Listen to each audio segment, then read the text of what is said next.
it's Doug from Rise Above Performance Training. In this video, we're going to go over tips and techniques to make your single leg step up much more effective. Let's check it out.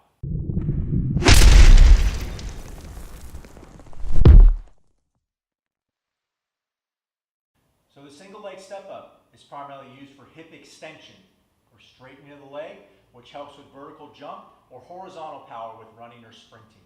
It's also a great knee stabilization exercise. So we want knee stabilization to prevent ACL injuries and other things. Also, it's good for balancing out the sides of the body. So occasionally I'll see, let's say a soccer player, for example, balance on one leg and kick a lot with the other. So one of their leg is their active leg, the kicking one, and the other one is the stabilization leg. So when I see them do a step up, their stabilization leg is usually a little bit more stable and stronger, and their active leg is usually a little bit weaker, and we try our best to balance out both sides. Lastly, because of the variability in terms of box height and variations we can do with loading it, it's great for beginners all the way up to the advanced trainee. So I use this pretty much for a lot of the new athletes who get in there. They usually have a step up in their program. So some of the tips and techniques we want to go over is first choosing the proper box height. So in my opinion, you do not want the box higher than parallel in this front leg.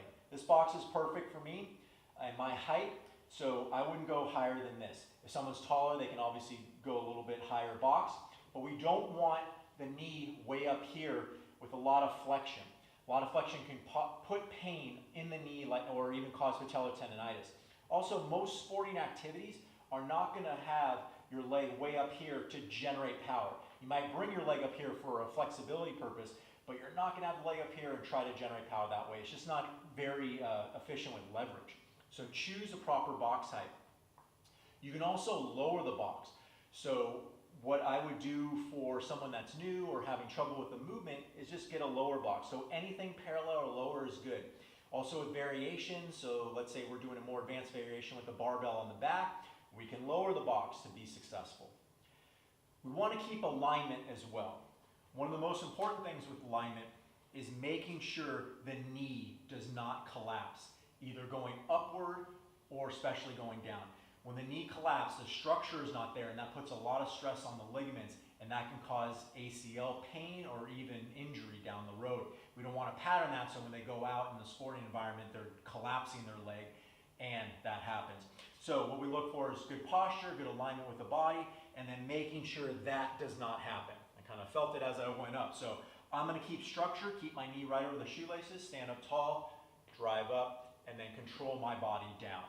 Lastly, as I come down, I don't want knee collapse either, which is probably more common than going up. So we want to make sure that we control and then keep that knee alignment on the eccentric or downward portion. If the athlete can't do this, lower the weight, lower the box until they're able to do it. Next, we want to make sure that we're using the leg that's on the box to do the step up. So I like to have pretty much 90% focus on this leg to generate power. I don't want to bend my rear leg and generate momentum to get myself up. I want a static posture, driving my foot through the box, and then controlling my body up, and then controlling my body down. We're using this mostly as a strength or stabilizing exercise, not a cardiovascular or kind of dynamic movement. So we want to make sure we're not coming up and going fast, because usually technique falls apart. Another thing with alignment, we want to make sure everything's on its own side at all times. So with the chest, we don't want the chest caving down to hitch myself to get up. We also don't want the free leg to swing out to counterbalance, again, to assist the body to come up. So keeping everything on its own side, chest is up, driving up, and that's a good step up right there. So lastly, full hip extension is mandatory for me.